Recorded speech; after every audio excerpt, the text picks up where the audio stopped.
생지옥입니다. 생지옥.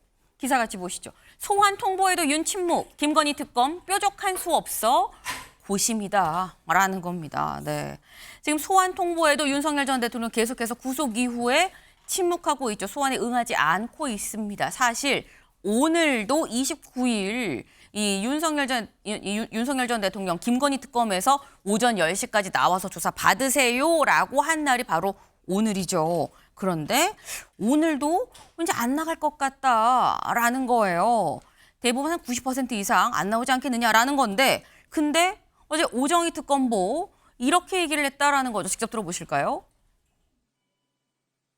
특검은 지난주 월요일 윤석열 전 대통령에 대하여 내일 오전 10시에 피의자로 출석하라는 통보를 하였으나 윤석열 전 대통령은 아직까지 출석 여부에 대한 의견을 밝히고 있지 않습니다. 네. 안 나오겠지라는 얘기들은 굉장히 많긴 합니다만 이창근 의원님 지금 특검보 얘기를 들어보면 딱히 우리한테 뭐 별다른 얘기는 없었어요라고 얘기를 하거든요. 오늘은 오는 겁니까 그럼? 참석을 안 할 것 같습니다. 왜냐하면 별다른 이유를 내세울 수 없는 것이 지난번 불출석할 때는 건강상의 이유를 내세웠지 않습니까? 네. 하지만 교도관 측의 건강상의 이유가 딱히 없다 이러한 또 의견도 냈지 않습니까? 그렇기 때문에 더 이상 그런 핑계는 안 통하는 것이고 재판까지 불출석하는 걸 봐서는 네. 모든 것이 본인이 출석하지 않고 이렇게 일종의 불평, 불만을 넘어선 거부 그 자체로 이렇게 봐야 되겠죠. 지금 말씀은 아마도 안 나올 거다. 뭐 건강상의 이유라고 더 이상 될 수도 없는 게 교도관 이 교도소 쪽에서 구치소 쪽에서 뭐 건강상의 문제 없는데라고 얘기를 했는데 어떻게 또 그 이유를 갖다 대겠냐라고 얘기를 했는데 근데 그렇다고 하면 이경민 변호사님 이게 지금 별다른 불출석 사유서를 내지 않은 상태로 그냥 어떻게 보면 무단으로 그냥 안 나와 버리게 되는 것일 텐데 안 나온다고 하면 이건 윤석열 전 대통령한테 계속 마이너스 아닙니까? 그렇죠. 이제 이 어떻게 보면 조사에 이렇게 협조를 하는지 여부도 사실은 이제 뒤에 뭐 구속영장을 이제 청구를 하는 부분, 보통 이제 그런 부분이라든지 아니면 재판에 있어서 양형을 이제 뭐 정할 때에 있어서도 수사나 재판에 적극적으로 협조를 했는지 이 부분을 따지게 되는데 네. 어떻게 보면 그런 부분들에 대한 불이익은 본인이 이제 감내를 하겠다 이렇게 좀 생각을 하고 하는 태도인 것 같고 여기서 더 이제 불출석의 의지가 보이는 대목은 변호인 선임계조차도 제출을 안 했다라는 부분이거든요. 그러니까 내란 특검에는 선임계를 제출을 해놨어요. 근데 김건희 특검에는 아직까지 선임계를 제출을 해놓지 않았으니까 본인이 만약에 출석을 한다 하더라도 이제 변호인 선임계를 아직 제출을 하지 않았고 변호인의 조력을 받을 수 없는 상태니까 시간을 더 달라라고도 요청을 할 수 있는 상황이거든요. 그러니까 그만큼 어떻게 보면 변호인 선임계조차도 들어가 있지 않은 단계인 걸 보면 애초에 수사에 협조를 할 의지 자체가 없지 않았나. 그래서 뭐 이전부터 계속해서 이제 뭔가 이 정치적인 메시지를 좀 주기 위해서 계속해서 이게 뭐 자신에 대한 정치적인 압박이다, 탄압이다 이런 주장을 해왔기 때문에 네. 그 연장선상에서 수사에 대한 협조를 좀 거부를 하고 그렇기 때문에 이제 선임계도 제출을 하지 않은 게 아닌가 좀 이렇게 좀 추정이 되는 부분입니다. 기본적으로 수사에 응할 의지 자체가 없다는 게 변호사 선임계를 내지 않은 거 거기에서부터 드러난다. 내란 특검에 냈지만 김건희 특검에는 안 냈기 때문에 이걸 또 얘기를 하면서 뭔가 계속 시간이 딜레이 지체가 될 수가 있다라는 말씀을 지금 하셨어요. 사실 아까 얘기 중에 살짝 나왔습니다만 윤석열 전 대통령이 계속해서 이 검찰 특검 쪽에 얘기를 하는 부분이 바로 그거죠. 건강상의 이유다. 건강이 계속 안 좋다라고 지금 얘기를 하고 있습니다. 구치소에서는 우리 입소할 때 문제 없었는데 라고 얘기를 했다라고 하는데 내가 직접 윤 전 대통령 만나보니 상당히 문제가 있더구만요 라고 얘기하는 사람이 있어요. 누구냐. 네. 심평 변호사 어제 SNS 글을 올렸습니다. 같이 볼까요? 구검댕 독방은 불과 1.7에서 1.8평밖에 되지 않는 협소한 곳이었다. 내가 만나러 가보니까 책걸상은커녕 골판지 받침대 하나다. 쭈그리고 앉아 간신히 식사하고 성경책 읽는 거 외에는 어떤 지적 활동도 할 수 없는 처지다라고 얘기를 했습니다. 그러면서 최소한의 운동도 할 수 없어서 소화에 문제가 생겨서 애를 먹는다는 말씀도 같이 했다. 밤에 누우면 꼼짝달싹 할 수 없다고 하는데 이거 한마디로 처참한 주거 환경 생지옥이다. 괄호하고 헤론디얼스라고 영어 표현까지 같이 이거 생지옥이에요 라고까지 올렸다라는 거예요. 네. 그러니까 지금 상당히 좀 문제가 있다라고 얘기를 한 거죠. 그러면서 이거 서방의 다른 나라들이 좀 이거 도와주세요. 적절히 좀 개입을 해주셔야 되는 거 아닙니까? 라고 얘기를 했다라는 겁니다. 서영주 대변인님. 생지옥에 지금 윤석열 전 대통령이 있다라는 게 심평 변호사의 얘기입니다. 일단 심평 변호사께서는 국민들에게 거짓을 얘기한 것에 대해서 사과를 해야 될 것 같아요. 물론 교정시설이 무슨 캠핑장입니까? 사실상 뭐 갖출 걸 다 갖춰야 됩니까? 교정시설은요, 죄를 짓고 간 사람들이 거기에서 판결을 받거나 또 반성하는 그런 곳입니다. 일반과는 달라야 되죠. 그래서 뭐 에어컨도 설치해달라는 건 말도 안 된다는 얘기이고요. 그리고 사실 확인해 보니까 윤석열 피해자가 있는 곳은 1.7평이 아니라 3.4평입니다. 평수로 3.4평이고 박근혜 전 대통령, 윤석열 전 대통령이 특검 시절에 구속시켜서 수감을 시켰죠. 똑같은 방에서 사용하고 있습니다. 뭐가 다르죠? 그다음에 두 번째 말씀한 대로 성경책을 읽을 만한 공간도 안 된다. 보통 지금 윤석열 피해자가 살고 있는 곳은 재소자 4명이 살 수 있는 곳을 준 거예요. 최소한 특혜를 준 거죠. 그런데 무슨 생존입니까? 그러면 다른 재소자들은 저거보다 더 작은 2평 남짓에서 4명이 지내는데 그러면 그거는 뭐라고 해야 되죠? 저는 그런 부분에 있어서 심평 변호사가 국민들을 호도한다고 하는 것이고 책을 읽을 수도 없다? 의지만 있으면 읽지. 의지가 없는 거예요. 예를 들어서 송영길 전 대표도 페이스북을 보니까 네. 11개월 수감 생활 했죠. 별건 사건으로. 그래서 구치소에 있었는데 그 송영길 전 대표는 2평짜리에 있었다고 하더라고요. 거기에서 11개월 동안 300권을 읽었답니다. 책을.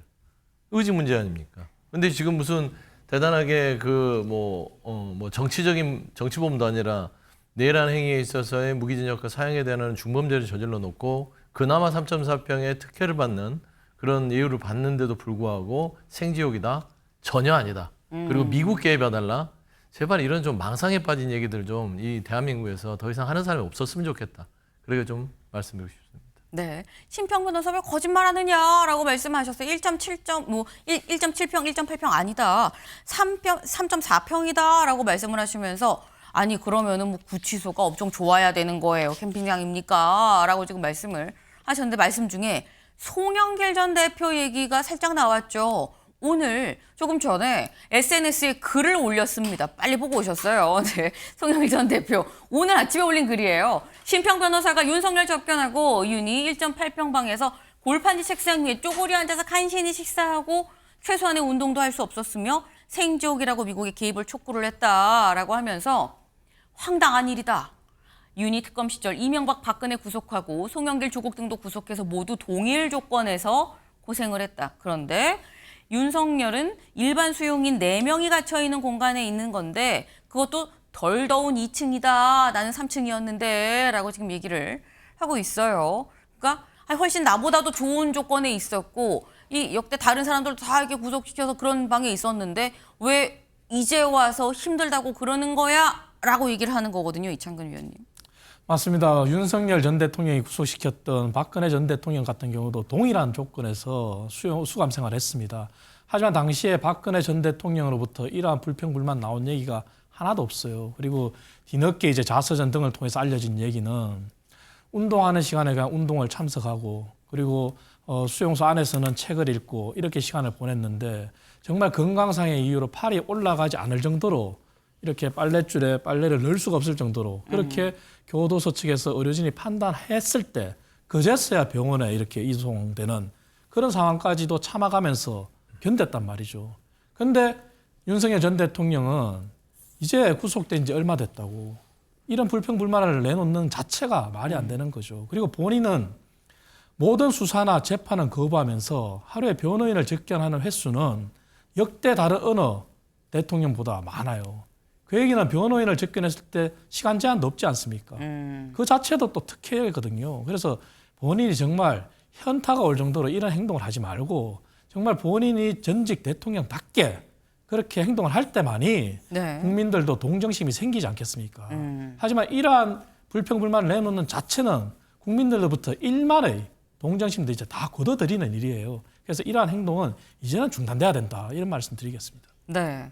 지금 두 분이 공통적으로 지금 심평 변호사의 얘기에 대해서 굉장히 좀 비판의 말씀을 좀 주셨는데 심평 변호사가 이런 얘기에 또다시 또 글을 올렸습니다. 뭐라고 올려나 같이 볼까요? 네. 진보 언론은 그 독방이 5명, 6명 수감자 면적이라는 거짓 정보를 유포했다. 그 말이 거짓이다라고 반박을 했어요. 그러면서 전직 대통령, 전 총리가 수감이 됐을 때 지금 윤 전 대통령이 쓰는 독방에 몇 개 경계를 허물어서 책상, 에어컨 등 비품을 넣어서 최소한의 예우를 갖춰줬다라고 하면서 이 독방은 서울구치소에서 주로 유영철 같은 미집행 사형수한테 배당되는 곳이다. 여기가 무슨 특혜 공간이냐, 이건 어폐가 있다라고 얘기를 올렸습니다. 소영주 대변인님. 네. 그 5명, 6명 쓴다는 그 말이 거짓이에요 라고 다시 또 글을 올렸어요. 살아본 사람이 알겠어요. 밖에서 본 사람이 알겠어요. 송영길 전 대표는 별건 수사로 억울하게 11개월을 수감 생활을 했습니다. 돈봉투 사건 무죄가 나왔음에도 불구하고 다른 별건으로 해서 정치자금법으로 11개월을 그 구치소에서 생활을 했고 본인 방만 알겠어요. 다른 방 다 알죠. 심평 변호사 얼마나 살았는지 모르는지 물어보고 싶어요.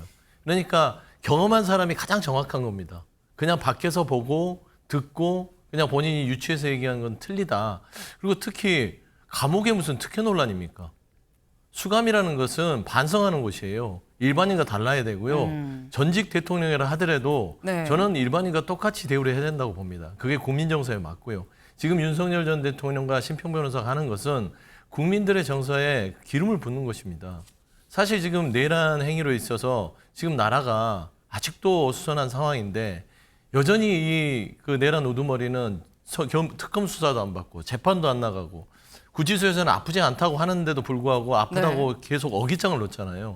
이런 무례한 행태를 보이는 이런 전직 대통령에 대해서 심평 변호사는 뭘 그렇게 해주고 싶어서 특혜는 아니다라고 하는지 저는 솔직히 이런 메시지들은 들을 가치가 없다라고 좀 단호하게 얘기하고 싶습니다. 네. 아까보다 좀 더 수위가 올라가셨어요. 네.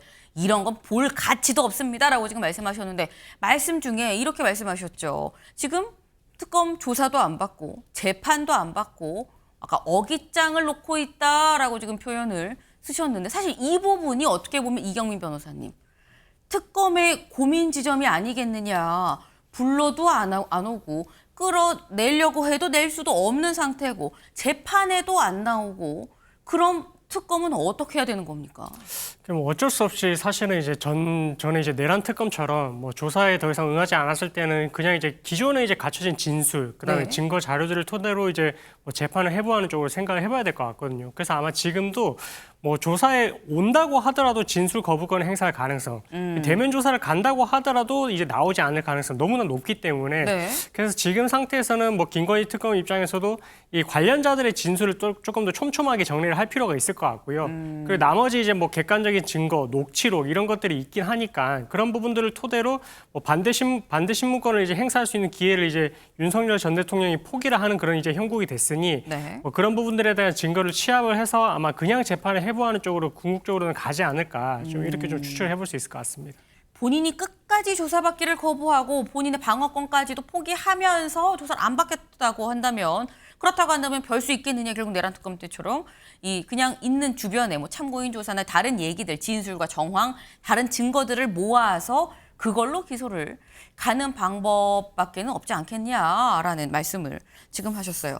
지금 윤석열 전 대통령은 재판도 안 나오고 특검 소환 조사에도 응하지 않고 있죠. 하지만 김건희 여사는 저는 나가서 성실하게 조사 받겠습니다. 다만 하루에 하나씩만 조사할게요. 조사 받게 해주세요. 라고 지금 얘기를 하고 있죠. 근데 어쨌거나 나가서 조사 받겠다라고 얘기를 하고 있어요. 근데 어제 나온 게 갑자기 또 다른 그라프 목걸이 말고 반클리프 아펠 6천만 원짜리 목걸이가 툭 얘기가 나왔죠. 관련해서 어제 그 내용 관련해서 이런 보도가 오늘 아침에 나왔습니다. 같이 볼까요? 네, 조선일보입니다. 김 여사 측 반클리프 목걸이 모조품사 친오빠한테 준 거다. 나토 갈 때 내가 빌려서 착용을 한 거다라는 거예요. 이게 6천만 원짜리 목걸이인데 진짜면 이거 왜 재산 신고 안 했습니까? 라고 했는데 그거 모조품이에요 라고 얘기를 했다라는 거죠. 모조품이라고 그래서 아무 데나 나서 어디 놨는지 모르겠어요 라고 얘기를 했는데 특검이 이 압수수색을 하다 보니까 김 여사 오빠의 장모님 댁에서 이 목걸이를 발견을 했습니다. 그래서 아니 이게 대체 왜 여기 있는 거예요? 라고 했는데 김 여사 측의 입장은 그 그 목걸이 모조품 맞고요. 내가 모조품을 사서 오빠를 줬는데 내가 그때 나토 2022년 스페인 갈 때 살짝 좀 빌려서 쓰고 다시 준 겁니다. 라고 얘기를 한 거예요. 근데 그렇다고 하면 이경민 변호사님, 사실 오빠한테 모조품을 사서 주고 내가 빌려서 쓰고 다시 갖다 줬으면 처음부터 그냥 그렇게 얘기를 하면 됐었던 거 아니야? 라는 생각이 들긴 하거든요. 근데 이게 사실은 이제 뭐 오빠의 장모실까지 가서 압수수색을 할지 이런 네. 부분까지는 또 고려를 안 했을 수도 있고요. 아니면은 이 반클리프 앞에 목걸이가 어쨌든 이제 그 존재가 이제 어느 정도 이제 드러났기 때문에 네. 결국은 이게 조사를 받을 그것을 예정을 하고 이런 식으로 조금 알리바이를 구성을 했을 가능성. 그러니까 애초에 이제 본인이 구입을 한 게 아니고 뭔가 이제 선물용으로 이제 모조품을 지금 사서 이제 오빠한테 줬고 그래서 그런 부분들이 모조품이라는 부분에 있어서 이제 금액적으로 이제 500만 원 미만으로 조금 낮추려는 그런 의도도 좀 있어 보이고 그리고 오빠한테 줬다라는 부분도 어쨌든 이제 우리가 이제 뭐 배우자, 본인의 재산에 대해서만 이제 이 공직자윤리법상 이제 신고 대상이니까 오빠를 끼워 넣게 되면 오빠는 사실은 그 대상에서 제외가 되거든요. 그러니까 신고 의무가 없었다 뭐 이런 부분도 조금 강조를 하는 것 같아가지고 뭐 여러 가지 지금 뭐 대통령실의 기존에 해명이 있긴 했지만 네. 이후에 이제 특검 조사를 앞두고 있어서는 더더욱 이제 법적으로 조금 촘촘하게 이게 왜 혐의가 없다라는 부분을 좀 강조를 하고 싶은지 뭐 그런 부분들에 대한 전방위적인 그런 이제 뭐 계획이지 않나 좀 이렇게 추측해 볼 수 있을 것 같습니다. 여러 가지 지금 받고 있는 의혹 혐의들에 대해서 좀 빠져나가는 이 어떻게 보면 알리바이가 될 수 있는 부분이 오빠라는 관계 그리고 모조품이라는 거 이런 포인트들이 좀 있다 보니까 그거를 잘 이렇게 엮어서 좀 이런 얘기가 나온 거 아니겠느냐라는 취지의 말씀을 하셨어요. 어제 직접 특검에서 김 여사 오빠를 불러서 조사를 했습니다. 조사 끝나고 나오는 모습 같이 보고 오실까요? 혹시 김 여사 목걸이 왜 장모님 집에 있었는지 목걸이 은폐하려고 하신 거예요? 저 오늘 조사에서 어떤 얘기 하셨어요? 그 목걸이 왜 장모님 댁에서 나왔는지 한번 얘기해 주실 수 있을까요? 혹시 목걸이 은폐하려고 하신 겁니까? 목걸이 혹시 모조품인가요? 네, 보신 것처럼 어떠한 얘기에도 의정을 밝히지 않고 얼굴을 가리고 가는 모습을 지금 보셨습니다. 네. 특검 김건희 오빠 김진우 소환 목걸이 은닉 공흥지구 특혜 조사를 했다. 지금 이 특검의 조사가 김 여사의 주변인에 대해서도 차근차근 좀 범위를 좀 넓혀가고 있다라는 생각이 지금 들고 있는 거죠.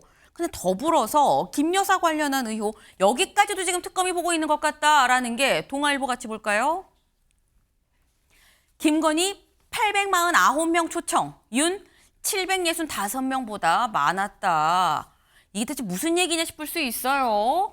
윤석열 전 대통령의 취임식 얘기입니다. 취임식에 김 여사가 초청한 사람이 850명쯤, 윤 전 대통령이 초청한 사람이 760명쯤 됐었더라. 그리고 이 안에는 보수 유튜버 그리고 단골 식당 사장님도 다 포함이 됐었다라는 거예요. 이걸 보면 이창근 위원님, 윤석열 전 대통령의 취임식인데 윤 전 대통령보다는 김 여사 지인들이 더 많이 초청이 됐어요. 그렇습니다. 그 초청 명단을 또 이렇게 보도된 걸 봤더니 네. 사실 대통령 취임식은 전 국민 앞에 앞으로 5년 국정을 어떻게 운영하겠다는 것을 발표하는 자리나 똑같지 않습니까? 그럼 공적인 영역입니다. 하지만 초청 명단을 봤더니 사실 사적인 영역에 너무 치우쳐 있어요. 이것만 보더라도 애초에 취임 때부터 윤 전 대통령 부부는 공적인 영역과 사적인 영역을 구분하지 못한 거 아니냐 하는 이런 의심까지 들어요. 왜냐하면 저도 청와대 부속실에 있으면서 취임식을 준비하면서 초청을 할 때 박근혜 전 대통령 같은 경우는 그간의 공적인 행보에서 만났던 분들 이러한 분들 중심으로 초청을 한 게 네. 주였거든요. 그래서 사적인 대상이 없었다는 거죠. 하지만 윤 대통령 부부 같은 경우는 사적인 영역을 넘어서 이 명단 안에는 이미 벌써 특검의 수사 선상에 오른 사람이 30명 가까이 됩니다. 이 자체가 무엇을 의미하겠습니까?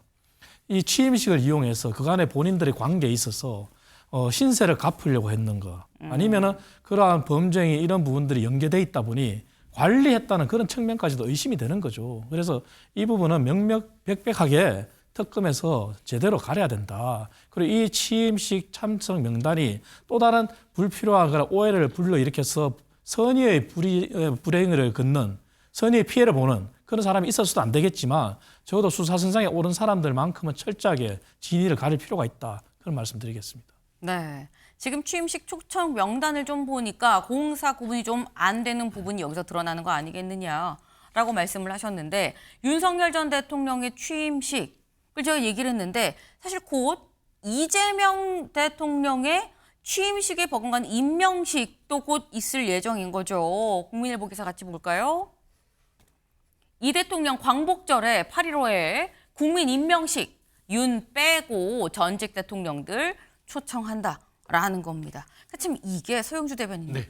좀 저게 좀 직전에 윤석열 전 대통령의 취임식 얘기를 하긴 했습니다만 좀 아이러니한 게 결국 이번에 이재명 대통령의 사실상 취임식인 거잖아요, 이게. 네. 이 자리에 윤 전 대통령 부부는 갈 수가 없는 상황이다라는 거죠. 당연히 못 가죠. 뭐 갈 자격이 될까 싶습니다. 그러니까 전직 대통령이라고 저희가 계속해서 예우를 붙여주는 것은 최종 대법원의 판결이 안 나와서 그럴 것인데 사실 내란 행위를 저지른 대통령을 계속해서 대통령을 할 수는 없죠. 전두환 CG 전두환 전 대통령이라고 하는 것을 국민들은 불편해할 겁니다.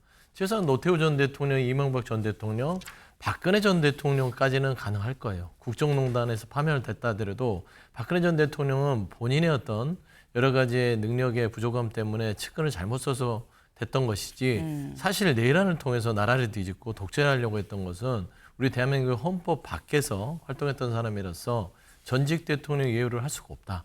저는 두 윤석열 전 대통령이라고 하는 그 두 부부의 어떤 예우 자체는 최종적으로 법원 판결이 되면 저는 좀 사라져야 되지 않을까 정도 싶을 정도의 국민 정서가 있을 거예요. 그래서 이재명 대통령이 지금 국민 임명식을 하는데 광복절이 이번에 80주년입니다. 네. 그래서 그 기념하는 차원에서 저번에 선서만 하고 대통령 취임을 했기 때문에 겸사겸사 광복의 어떤 여러 가지 의미와 함께 국민 임명식을 하겠다는 측면이라서 윤석열 전 대통령 뺀다. 그거는 당연한 일이다. 그런 말씀을 드립니다. 네. 윤석열 전 대통령 아직 수사를 받는 중이고 재판을 받는 중이죠. 이 두 부부 빼는 게 당연한 거 아니겠느냐. 그리고 추후 역사적 평가도 있을 거다라는 말씀을 하셨습니다. 네. 역사가 알려주겠죠. 다음 키워드로 가봅니다.